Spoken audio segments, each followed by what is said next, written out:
అందరికీ నమస్కారం. Welcome to my channel cinema ముచ్చట్లు. ఈరోజు నా సినిమా ముచ్చట్లో ఈ మధ్య ఓటీటీ ప్లాట్ఫామ్ ప్రైమ్ వీడియోలో వచ్చిన సినిమా జెంటిల్ విమెన్ అండి. నేను 2 రోజులు అది పాటుగా సినిమా చూశాను.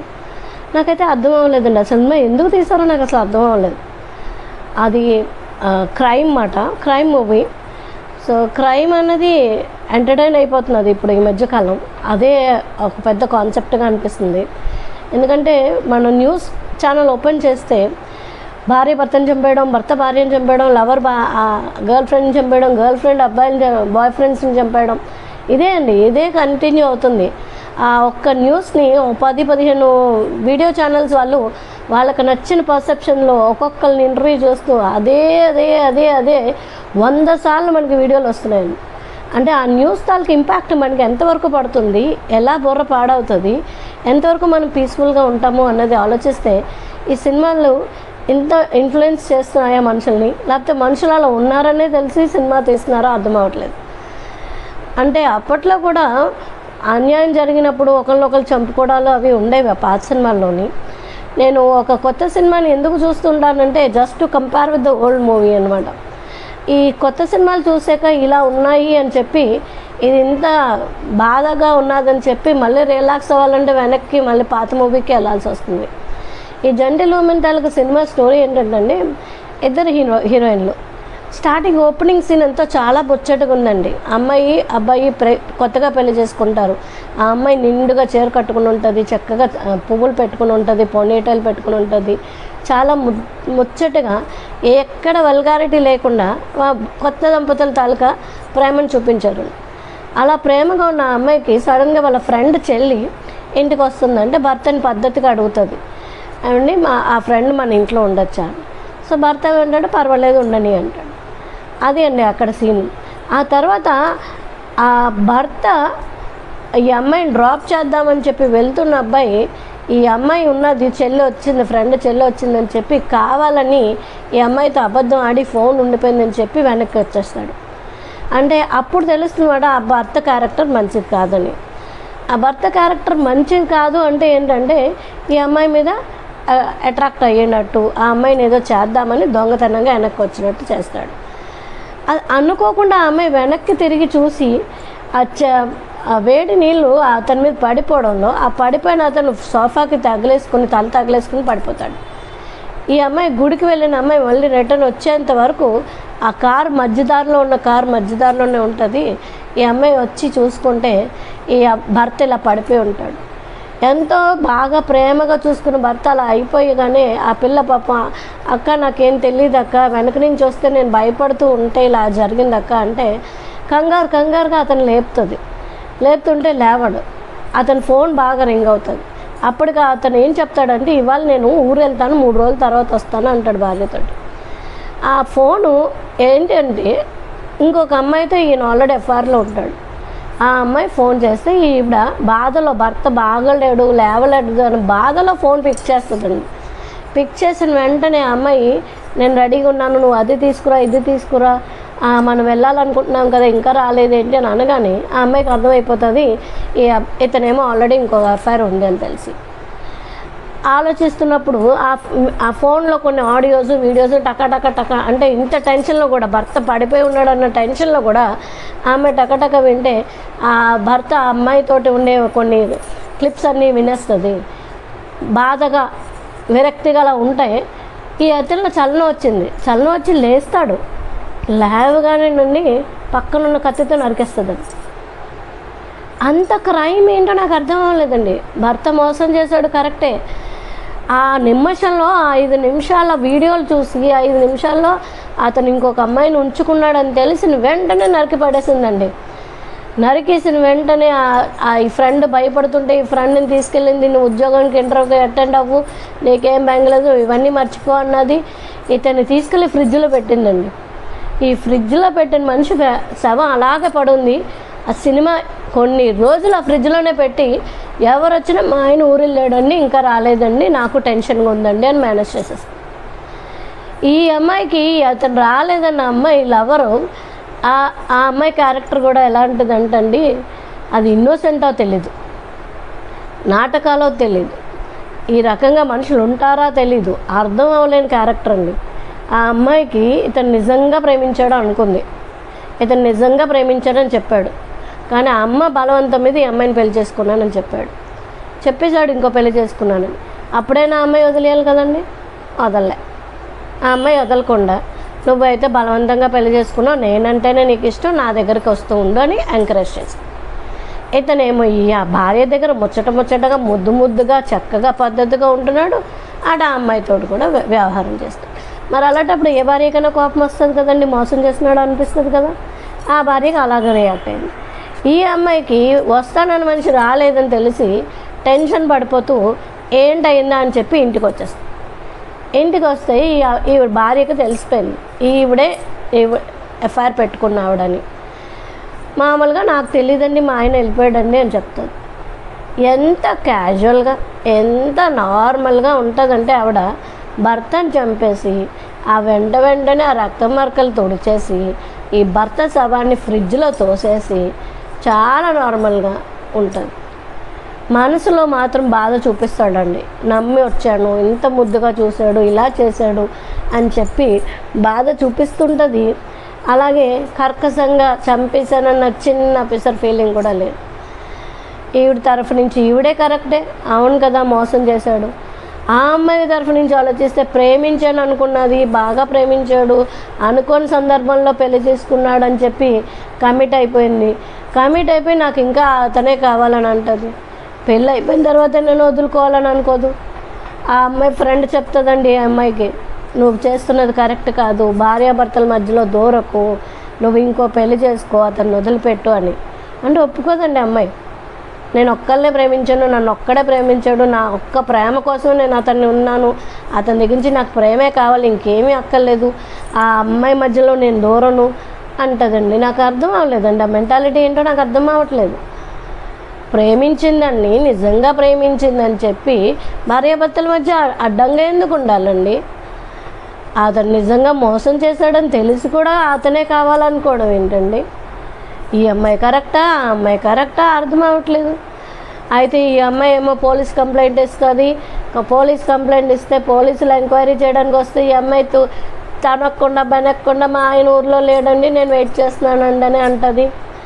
ఆ పోలీస్కి ఇతను ఈ అమ్మాయి వైఫ్ మీద అనుమానం రాదు, ఈ అమ్మాయినే పట్టుకుని తిడతాడు. తర్వాత తెలుస్తుంది ఈ అమ్మాయి లవ్ అఫేర్ కంటిన్యూ చేస్తుందని, ఈ అమ్మాయినే తిడతాడు. ఈ అమ్మాయి మదన పడిపోవడం అంతా చూపించాడండి సినిమా అంతా. ఒక్కళ్ళనే ప్రేమించాను, నన్ను బాగా చూసుకున్నాడు, అతను బాగా చూసుకున్న సన్నివేశాలు అలా రిపీట్ చేసుకుంటూ గుర్తు తెచ్చుకుంటూ అదే జ్ఞాపకంలో ఏడుస్తూ అతను ఏమైపోయాడని ఈ భార్య దగ్గరకు వచ్చి ఏమయ్యాడో చెప్పు అని అడుగుతుంది. భార్య ఏమో అటు లొంగదు, ఇటు తొనకదు, ఇటు వెనకదు, ఆవిడని చూస్తే కోపం, ఆవిడని మళ్ళీ మాట్లాడదు. ఎంత ఇద్దరు క్యారెక్టర్స్ని పెట్టారండి, లేడీ క్యారెక్టర్స్ని.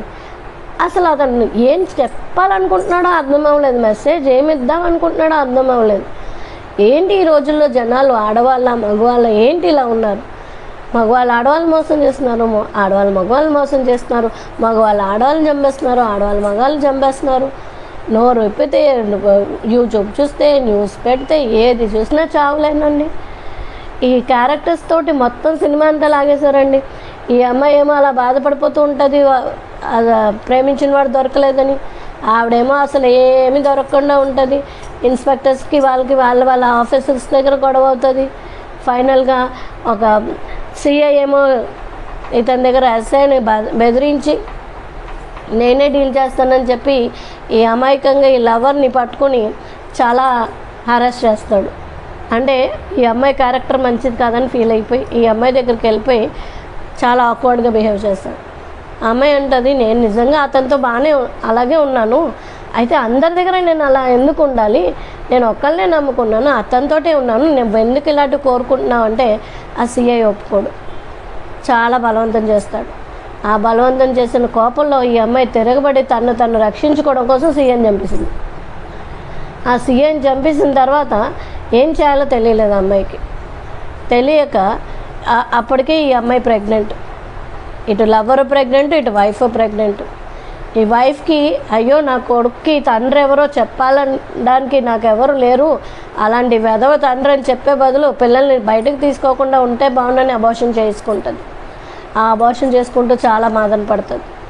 ఈ అమ్మాయి ఆ అమ్మాయి దగ్గరికి వెళ్ళి చెప్తుంది, నాకు మా అమ్మ మా నాన్న ఎవరో చెప్పలేదు, కనీసం నాకైనా ఒక భర్త ఉండాలనుకున్నాను, ఒక్కరినే నమ్ముకున్నాను, నీ భర్తను నమ్ముకున్నాను, నువ్వేమో ఏం చేసావో చెప్పవు, అతను అడ్రస్ తెలియటం లేదు, నేను ఇప్పుడు తల్లిని కాబోతున్నాను, నా బిడ్డకి తండ్రి కావాలి, అందుకే అని చెప్పి రిక్వెస్ట్ చేస్తే ఆ అమ్మాయి కరిగిపోతుంది. వైఫ్ చెప్పేస్తుంది, నీ బిడ్డ తండ్రిని నేనే చంపేస్తాను అని చెప్పేస్తాను.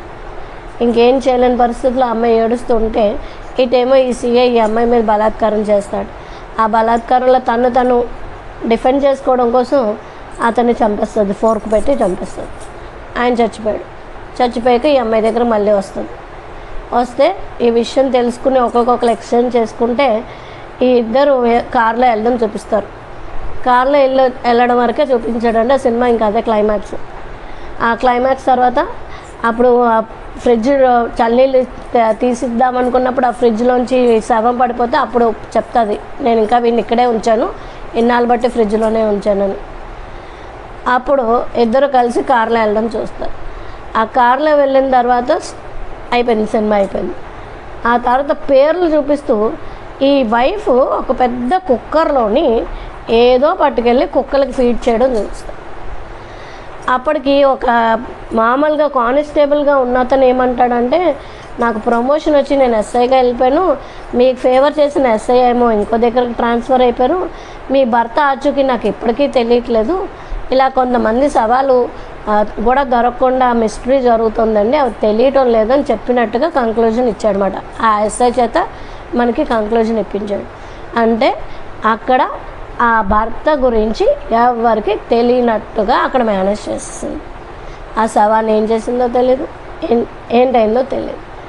ఆ పేర్లు అయిపోతున్నప్పుడు అండి కుక్కర్లోంచి కుక్కలకి ఏదో పెడుతుంది, ఆ కుక్కలో ఇంతంత పెద్ద బోన్స్ తినడం చూపించాడు. ఏంటండి ఈ సినిమా? ఎవరండి జెంటిల్ విమెన్? ఆ టైటిల్ ఏంటండి జెంటిల్ విమెన్ అని? ఎవరు జెంటిల్ విమెన్?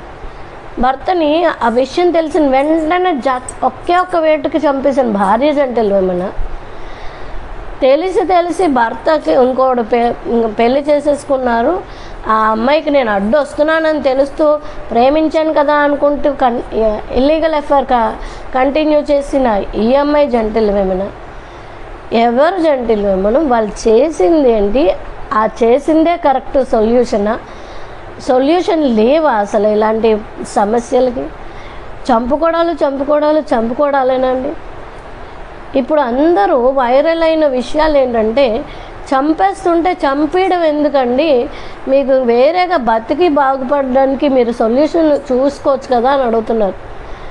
ప్రేమించిన వాడి కోసం భర్తని చంపేసినప్పుడు ఆ మిగతా వాళ్ళు అంటున్నారు, ఆ భర్తని చంపే బదులు మేమిద్దరం పోతాము, నువ్వు వదిలేరా బాబు అని భర్తను అడిగితే వాడు బతుకుతాడు కదండి. అలా అడగకుండా భర్తని ప్లాన్గా ప్రియుడితో కలిపి చంపిస్తున్న వాళ్ళు. అమ్మాయిని ప్రేమించానని చెప్పి పలానా చోటికి రా అని చెప్పి గ్యాంగ్ రేప్ చేసి చంపేస్తున్నారు. ఏది న్యూస్ పేపర్ తీసిన చావులు, క్రైమ్. ఆ నరుక్కోడాలేంటి, కుక్కర్లో ఉడికించడాలేంటి, సిమెంట్ కుండీల్లో వేసేసి దాచేయడాలేంటి, ఏంటండి ఈ క్రైమ్? ఇంకా కలియుగం అంతానికి వచ్చిందంటే కాదండి, ఇంతకన్నా ఏం చూస్తామండి మనం అంతా? ఒక సెంటిమెంట్తో ఒక ట్రెడిషనల్ ఫ్యామిలీలో బతికి బయటకు వచ్చిన మనం ఇవి చూస్తుంటే మనకి ఎంత బాధగా ఉంటుందంటే, ఎంత నరకంగా అనిపిస్తుందంటే టీవీ పెట్టాలంటే భయం వేస్తుంది. ఏదైనా సినిమా చూద్దామంటే ఇలాంటి సీన్లే, ఏదైనా న్యూస్ విందామంటే ఇలాంటి సీన్లే. ఆ ఒక్క వీడియోని ఇదే కుక్కర్లో ఉడికించాడని ఆ కుక్కర్ని 100 సార్లు చెప్తాడండి ఆ న్యూస్ అతను. వాళ్ళ ఛానల్కి రేటింగ్స్ కోసం ఒక్క మాటని 100 సార్లు చెప్తారండి. అంటే ఆ జరిగినవన్నీ మీరు కూడా మీకు ఏమైనా వస్తే ఇవి చెయ్యండి అని వాళ్ళు వీళ్ళని ఎంకరేజ్ చేస్తున్నట్టే కదండి ప్రేక్షకులు. అండ్ ప్రేక్షకులకి ఎంత తెలివి తక్కువగా ఉంటారండి సినిమాలు చూసి నేర్చుకోవడం ఇదేనా అండి? నేను నా ముందు వీడియోలో చెప్పాను, cinema media is a very big influence media అని. భక్తి నేర్చుకోవాలంటే ఆ రోజు కాలంలో భక్తి సినిమాలు వచ్చేవి, భక్తిని చూసి నేర్చుకునేవాళ్ళు. మంచిగా ఎలా పెరగాలి అని చెప్పి సినిమాలు వచ్చేవి, అవి చూసి మంచి నేర్చుకునేవాళ్ళు. మంచి చెప్పడం కోసం సినిమాలు ఉపయోగపడేవి అని అనుకున్నాం. తర్వాత మారింది కాలం. అన్నీ మంచిగా చెప్తే ఎవడు వింటాడో అన్నారు, బాగానే ఉంది. కానీ ఇంత క్రైమ్ అండి, థ్రిల్లర్ మూవీస్ అంటున్నాడండి. ఏ థ్రిల్లర్ మూవీ చూసినా సీరియల్ కిల్లర్స్ అంటారండి. ఆ సీరియల్ కిల్లర్కి ఒక రీజన్ ఉండదండి, ఓ లాజిక్ ఉండదండి. అలా చంపుకుని వెళ్ళిపోవడం. ఇక్కడేమో ఇక ఎస్ఐలు తిట్టుకుంటూ ఉండడం, కొట్టుకుంటూ ఉండడం, వాళ్ళ ప్రొఫెషన్లో వాళ్ళ బాధలు పడుతూ ఉండడం, వాళ్ళు ఆ బాధలు కవర్ చేసుకోవడం కోసం ఏదో మోసం చేస్తూ ఉండడం. ఎవరు చచ్చిపోతున్నారు, ఎవరికి నష్టం జరిగింది, ఏం జరుగుతుంది, ఏమీ తెలియట్లేదండి. ఈ గండికోట అని ఒక అమ్మాయిని మొన్న ఎవరో చంపేశారండి. ఒక పక్క వీడియోలో అంటారండి వాళ్ళ అన్నదమ్ములే చంపేశారు, అమ్మాయి అన్నదమ్ములే అంటాడు. ఒక పక్క వాళ్ళ అమ్మ నాన్న అంటాడు, ఆ అబ్బాయే తీసుకెళ్ళాడు, 2-3 గ్యాంగ్ని తీసుకెళ్ళాడు, ఆ గ్యాంగ్ రేప్ చేసి చంపేశారు, వాడి శవం మా అమ్మాయి శవం దగ్గర కావాలి అంటారండి. ఎవరిది నిజం? పోలీసులు పరీక్షించేంత వరకు ఈ వీడియోస్ వైరల్ అవుతూనే ఉంటాయి. ఓపెన్ చేస్తే గండికోట విషయం ఇది తేలింది అంటాడు, అక్కడ తేలింది ఏది ఉండదు. వీళ్ళ పర్సెప్షన్సే చెప్పుకెళ్ళిపోతూ ఉంటారు వీడియో. వీళ్ళ పర్సెప్షన్స్ ఎంతవరకు చెప్పేస్తారండి? ఇది జరిగిందేమో అంటే వాళ్ళు ఏం చేస్తున్నారంటే ఇన్ని ఆలోచనలు వ్యూవర్స్కి ఇస్తున్నారు. ఇలా చేయొచ్చు, ఇలా జరిగి ఉండొచ్చు అని. అంటే తెలియని వాడికి కూడా 100 సలహాలు ఇస్తున్నారు. ఈ క్రైమ్ రేట్ తగ్గితే బాగుంటుంది అనుకుంటే ఏం చేయాలో మనం అందరూ ఒకసారి ఆలోచించుకుంటే బాగుంటుందేమో. క్రైమ్ రేట్ తగ్గాలండి, చంపుకోవడాలు తగ్గాలి, సొల్యూషన్స్ వెతుక్కోవాలి. మనిషికి 5 నిమిషాలు ఒక వీడియో చూడడానికి, మంచి వీడియో చూడడానికి టైం ఉండట్లేదండి.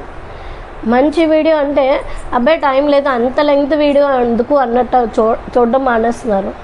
ఇది చూడండి, ఈ షార్ట్స్ చూడండి, లేకపోతే ఈ పెద్ద వీడియోస్ అరగంట అయినా గంట అయినా ఇది జరిగిందేమో అన్న విషయాన్ని చెప్పిందే చెప్పి చెప్తుంటే ఆ వీడియోస్కి ఎంత వాచెస్ వస్తాయండి.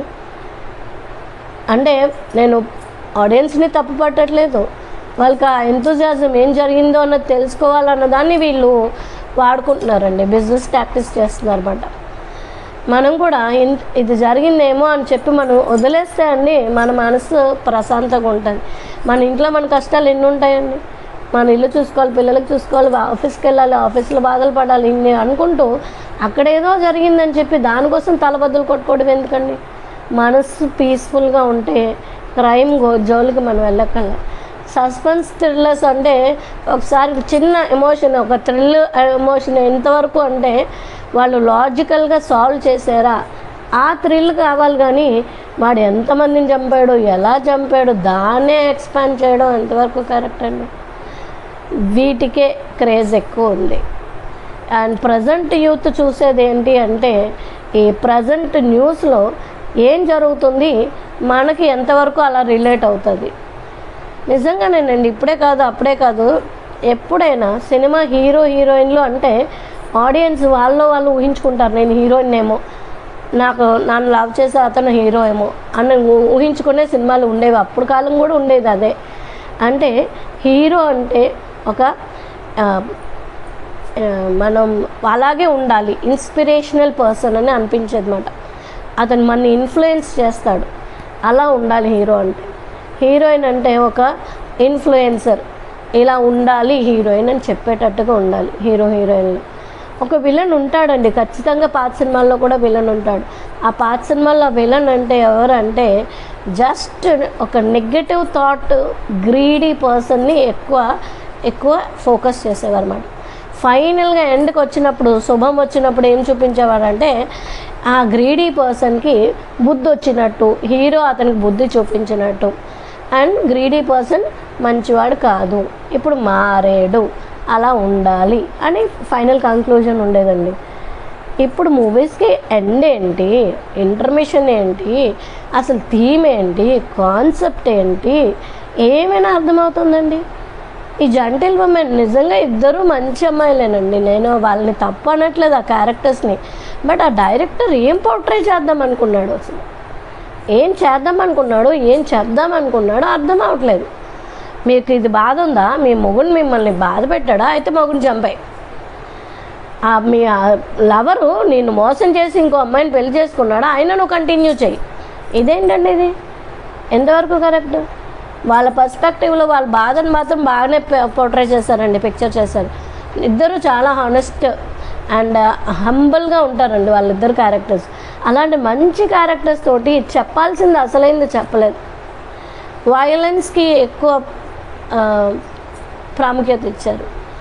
నాకైతే ఇది నచ్చలేదండి. మీకు ఈ స్టోరీ వినండి, విన్న తర్వాత మీరు ఏమనుకుంటున్నారు ఈ స్టోరీ గురించి ఒక్క కమెంట్ నాకు పెట్టండి. ఈ లెంగ్త్ లేకుండానే షార్ట్గానే చెప్దాం అనుకున్నాను, బట్ స్టిల్ అది ఇది అన్నీ కలిపి ఇంక్లూడ్ చేశాను కాబట్టి ఈ వీడియోకి మళ్ళీ ఈ మాత్రం టైం పట్టింది. మీ కమెంట్ నాకు చాలా ఇంపార్టెంట్ అండి. నేనేమనుకుంటున్నానంటే ఈ ప్రజెంట్ జనరేషన్ వాళ్ళకి ఏంటి చూడాలనుకుంటున్నారో తెలియాలి, వాళ్ళ ఇంట్రెస్ట్ ఏంటి అన్నది తెలియాలి, వాళ్ళ కాన్సెప్ట్ ఏది లైక్ చేస్తున్నారు అన్నది తెలియాలి. ఇదే లైక్ చేస్తున్నారు, ఇలాగే ఉండాలనుకుంటున్నారు, ఇది చూసి నేర్చుకుంటున్నారా, లేకపోతే వీళ్ళని చూసి సినిమాలు ఎలా వస్తున్నాయా, అది ఎప్పుడు ఉండే కన్ఫ్యూజనేనండి. సినిమాని చూసి జనాలు నేర్చుకుంటున్నారా, జనాల్ని చూసి సినిమా డైరెక్టర్స్ అలాంటి స్టోరీస్ తీస్తున్నారా, అది ఎప్పుడు ఉండే కన్ఫ్యూజనే. బట్ రేట్ మాత్రం పెరిగిపోతుందండి, క్రైమ్ రేట్ పెరిగిపోతుంది, వైలెన్స్ పెరిగిపోతుంది. సినిమా చూస్తే తలలు నరుక్కుని అలా తలలు పట్టుకుని రావడం, బొమ్మలు అదో బొమ్మలాగా చూపిస్తారండి. ఒక తల మనిషి తలని పట్టుకుని ఎంతవరకు అలా నడుచుకుని వెళ్ళిపోతారండి. తలలు గుట్టల మీద కూర్చోవడం అండి, శవాల మీద గుట్టల మీద కుర్చీ వేసినట్టు కూర్చోవడం, ఇంకా చాలా చాలా వైలెన్స్, రక్తాలు కారిపోతూ అలా వరదలాగా రోడ్డు అంతా రక్తం చూపిస్తాడు యాక్సిడెంట్ అయితే. ఇదంతా చూస్తుంటే మనసు చివుక్కుమనిపోయి గగుర్పాటు వచ్చేసి చూడలేం బాబాయ్, కళ్ళు మూసేసుకోవాలి, సినిమా ఆపేయాలి అన్నంత సెన్సిటివ్ మనసులు ఉండేవారండి అప్పట్లో. మరి ఇప్పుడు అలా ఉండట్లేదండి. ఏమైందో అలా అయిందా, ఇది కొత్తగా బాగా తీసాడు, ఇంకొంచెం అలాగే ఉందే, అలా అయిపోయాయండి మైండ్ సెట్స్. ఎంతవరకు కరెక్ట్ అండి ఇది? మీరందరూ ప్లీజ్ ఇది వాచ్ చేసిన తర్వాత మీ కమెంట్ ఒకటి నాకు పెట్టండి. మీరేమనుకుంటున్నారు ఈ మూవీస్ మీద? అందులో ఓటీటీ వచ్చింది అంటే మనం కట్టిన డబ్బులకి మనకి న్యాయం జరగట్లేదండి. మనం కట్టిన డబ్బుల్లోని మనకు ఒక మంచి సినిమా వచ్చింది అంటే 1%, 10% మాత్రమే మంచి సినిమాలు వస్తున్నాయి. ఏదో ఉంది కదా, డబ్బులు కట్టాం కదా, టైంపాస్ కదా అని మనం చూస్తుంటే అన్ని చెత్త సినిమాలే వస్తున్నాయి. ఆ చెత్త సినిమాలని మనం టైంపాస్ చేయాలి తప్పదు కదా అని చూసేస్తున్నాం, ఇంక్లూడింగ్ మీ. ఇదేదో వచ్చింది ఎలా ఉందో చూద్దామని చెప్పి చూస్తే ఇదంతా తెలిసిందన్నమాట. ఆపేయాలనుకున్నాను ఫస్ట్ హాఫ్ తోటి, ఇంకా రెండోసారి చూడాలని అనిపించలే. బట్ రివ్యూ ఇవ్వాలి అని చెప్పి నేను ఆ సెకండ్ హాఫ్ చూస్తే కంక్లూజన్ లేదు. అంటే ఇప్పుడు కంక్లూజన్ లేనివి ఒక కొత్త ట్రెండ్ అన్నమాట. కంక్లూజన్ ఉంటే అది పాతది, అబే బాలే నచ్చలే సినిమా. కంక్లూజన్ లేకపోతే మనకే అర్థం అవ్వకుండా మన మీదే వదిలేస్తే అది ట్రెండ్ బాగుంటుంది. అది మనమే మనకు నచ్చినట్టు పెట్టుకోవచ్చు అనమాట. ఇలాగా ఆ కంక్లూజన్ లేకపోవడం, ఆ అమ్మాయి కుక్కర్లో ఏది వండింది, ఆ కుక్కలకి ఏం పెట్టింది అన్నది మనకు ఆలోచనలు వచ్చేస్తాయండి. నెగటివ్ ఆలోచనలు అన్నీ తెలిసిపోతున్నాయి కంక్లూజన్లో. కానీ అదా అండి, అలాగా చూడాలి మనం ఒక సినిమాని. ఒక్కసారి మీరు ఆలోచించండి. కొత్త మూవీస్ని నేను డిస్కరేజ్ చేసినట్టుగా డిగ్రేడ్ చేసినట్టుగా మాట్లాడట్లేదండి. కొత్త సినిమాల్లో కూడా మంచి మూవీస్ వచ్చాయి. ఆ కంటెంటే అంతా కంటిన్యూ అయితే అందరికీ అది నచ్చదు అన్నది కూడా కరెక్టే. కానీ క్రైమ్ రేటు, ఈ వైలెన్స్ని తగ్గిస్తే మనుషుల్లో కొంచెం సున్నితత్వం ఉంటుందండి. సున్నితత్వం పోయింది. చిన్నపిల్లలు చూసేస్తున్నారు, యూత్ చూసేస్తున్నారు, వాళ్ళ కర్కశం వచ్చేసింది. తల్లిదండ్రులతో మాట్లాడే పద్ధతే తెలియట్లేదు పిల్లలకి. ప్రతి దానికి కోపంగా ఉంటారు, ప్రతి దానికి అరుస్తుంటారు. స్టూడెంట్స్, ఇంటర్మీడియట్ స్టూడెంట్స్ని చూస్తుంటే తట్టుకోలేకపోతున్నామండి వాళ్ళ బిహేవియర్, వాళ్ళ ఆరోగెన్స్. అదంతా దేనివల్ల అండి? వాళ్ళకి ఒక మంచి అన్నది ఎక్కడా కనిపించట్లేదు. తల్లిదండ్రులు ఒక మంచి మాట చెప్తే వాళ్ళకి నచ్చటం లేదు. అది చెప్పే ఓపిక తల్లిదండ్రులకి లేదు, టైం లేదు. సో వాళ్ళలో ఏమొస్తుంది? ఏమాత్రం మైండ్ సెన్సిటివ్గా ఉంటుంది, ఏమాత్రం మైండ్ పీస్ఫుల్గా ఉంటుంది? వాళ్ళ ఆలోచనలన్నీ ఇలాగా నెగటివ్గానే ఉంటాయి. సో జనరేషన్లు బాగుపడాలి అని చెప్పడంతో సరిపోదండి. వాళ్ళకి ఏం చేయగలుగుతున్నాము మనం అన్నది ఒకసారి ఆలోచిస్తే, మన కృషి మనం చేయగలిగితే 1% అయినా మనం చేయగలిగితే బాగుంటుందన్నది నా కోరిక అండి. Thank you all. Please comment.